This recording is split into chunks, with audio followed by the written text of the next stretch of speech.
Our motivations are unbelievably interesting. I mean, I've been working on this for a few years, and I just find the topic still so amazingly engaging and interesting. So I want to tell you about that. The science is really surprising. The science is a little bit freaky, okay? We are not as endlessly manipulable and as predictable as you would think. There's a whole set of unbelievably interesting studies. I want to give you two that call into question this idea that if you reward something, you get more of the behavior you want. If you punish something, you get less of it. So let's go from London to the mean streets of Cambridge, Massachusetts, in the northeastern part of the United States. And let's talk about a study done at MIT, Massachusetts Institute of Technology. Here's what they did. They took a whole group of students, and they gave them a set of challenges. Things like memorizing strings of digits, solving word puzzles, other kinds of spatial puzzles, even physical tasks like throwing a ball through a hoop. Okay, they gave them these challenges, and they said to incentivize their performance, they gave them 3 levels of rewards. Okay? So if you did pretty well, you got a small monetary reward. If you did medium well, you got a medium monetary reward. And if you did really well, if you were one of the top performers, you got a large cash prize. Okay? We've seen this movie before. This is essentially a typical motivation scheme within organizations, right? We reward the very top performers, we ignore the low performers, and the other folks kind of in the middle, okay, you get a little bit. So what happens? They do the test, they have these incentives, here's what they found out. 1, as long as the task involved only mechanical skill, bonuses worked as they would be expected. The higher the pay, the better their performance. Okay, that makes sense. But here's what happens. But once the task called for even rudimentary cognitive skill, a larger reward led to poorer performance. Now this is strange, right? A larger reward led to poorer performance? How can that possibly be? Now what's interesting about this is that these folks here who did this are all economists, 2 at MIT, 1 at the University of Chicago, 1 at Carnegie Mellon, okay, the top tier of the economics profession. And they're reaching this conclusion that seems contrary to what a lot of us learned in economics, which is that the higher the reward, the better their performance. And they're saying that once you get above rudimentary cognitive skill, it's the other way around. Which seems like this kind of, the idea that these rewards don't work that way seems vaguely left-wing and socialist, doesn't it? It's kind of this kind of weird socialist conspiracy.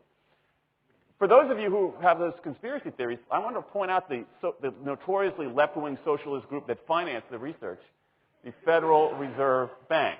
So this is the mainstream of the mainstream coming to a conclusion that's quite surprising. Seems to defy the laws of behavioral physics. So this is strange. It's strange funny. So what do? They say, this is freaky. Let's go test it somewhere else. Maybe that $50 or $60 prize isn't sufficiently motivating for an MIT student, right? So let's go to a place where $50 is actually more significant relatively. All right, so let's take the experiment. We're going to go to Madurai, India, rural India, where $50, $60, whatever the number was, is actually a significant sum of money. So they replicated the experiment in India roughly as follows. Small rewards, the equivalent of 2 weeks' salary. Small performance, low performance, 2 weeks' salary. Medium performance, about a month's salary. High performance, about 2 months' salary. Okay, so those are real good incentives. Okay, so you're going to get a different result here. Well, what happened, though, was that the people offered the medium reward did no better than the people offered the small reward. But this time around, the people offered the top reward. They did worst of all. Higher incentives led to worse performance.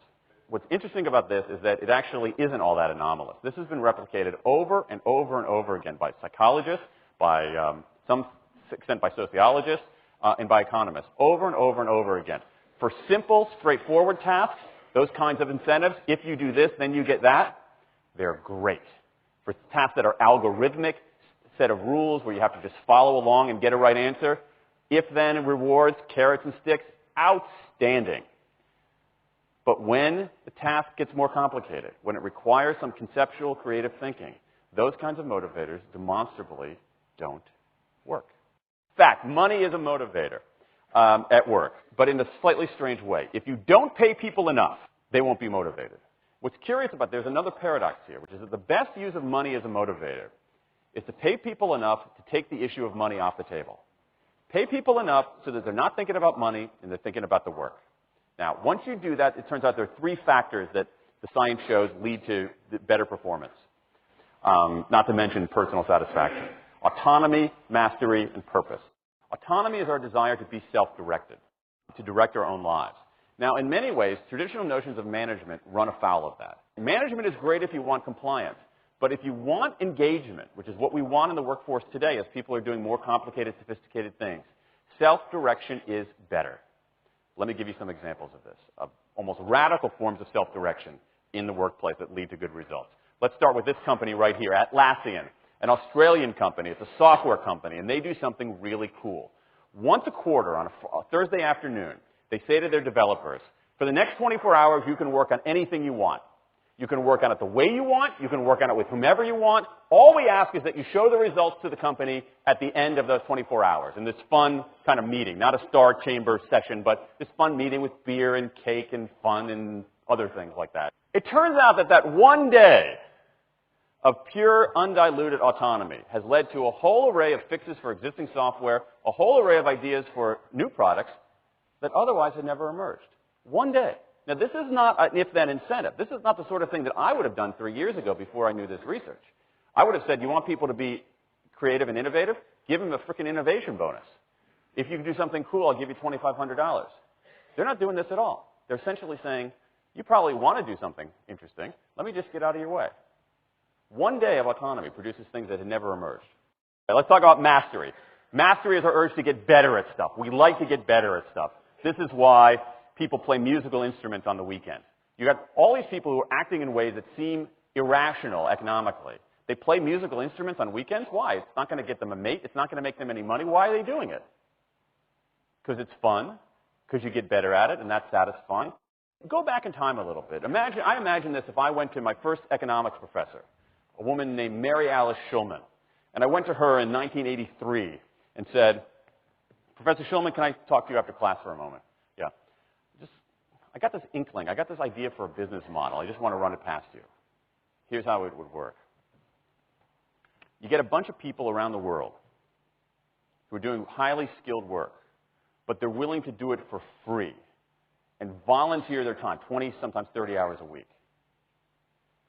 Okay, she's looking at you somewhat skeptically there. Oh, but I'm not done. And then what they create, they give it away rather than sell it. It's going to be huge. I mean, she truly would have thought I was insane. Okay, it seemed to fly in the face of so many things. But what do you have? You have Linux powering 1 out of 4 corporate servers in Fortune 500 companies, Apache powering more than the majority of web servers, Wikipedia. What's going on? Why are people doing this? Why are these people, many of whom are technically sophisticated, highly skilled people who have jobs? Okay, they have jobs. They're working at jobs for pay, doing sophisticated technological work. And yet, during their limited discretionary time, they do equally, if not more, technically sophisticated work, not for their employer, but for someone else for free. That's a strange economic behavior. Economists who look into it, why are they doing this? It's overwhelmingly clear. Challenge and mastery, along with making a contribution. That's it. What you see more and more is a rise of what you might call the purpose motive, is that more and more organizations want to have some kind of transcendent purpose, partly because it makes coming to work better, partly because that's the way to get better talent. And what we're seeing now is, in some ways, when the profit motive becomes unmoored from the purpose motive, bad things happen. Bad things ethically sometimes, but also bad things just like not good stuff, like crappy products, like lame services, like uninspiring places to work. That when the profit motive is paramount, or when it becomes completely unhitched from the purpose motive, it's just, people don't do great things. More and more organizations are realizing this and sort of disturbing the categories between what's profit and what's purpose. And I think that actually heralds something interesting. And I think that the organizations that are flourishing, whether they're profit, for profit, or somewhere in between, are animated by this purpose motive. Let me give you a couple of examples. Here's the founder of Skype. He says, our goal is to be disruptive, but in the cause of making the world a better place. Pretty good purpose. Here's Steve Jobs. I want to put a ding in the universe. All right? That's the kind of thing that might get you up in the morning and racing to go to work. So I think that, that we are purpose maximizers, not only profit maximizers. I think the science shows that we care about mastery very, very deeply. And the science shows that we want to be self-directed. And I think that the big takeaway here is that if we start treating people like people and not assuming that they're simply horses, slower, smaller, better-smelling horses, if we get past this kind of ideology of carrots and sticks and look at the science, I think we can actually build organizations and work lives that make us better off, but I also think they have the promise to make our world just a little bit better.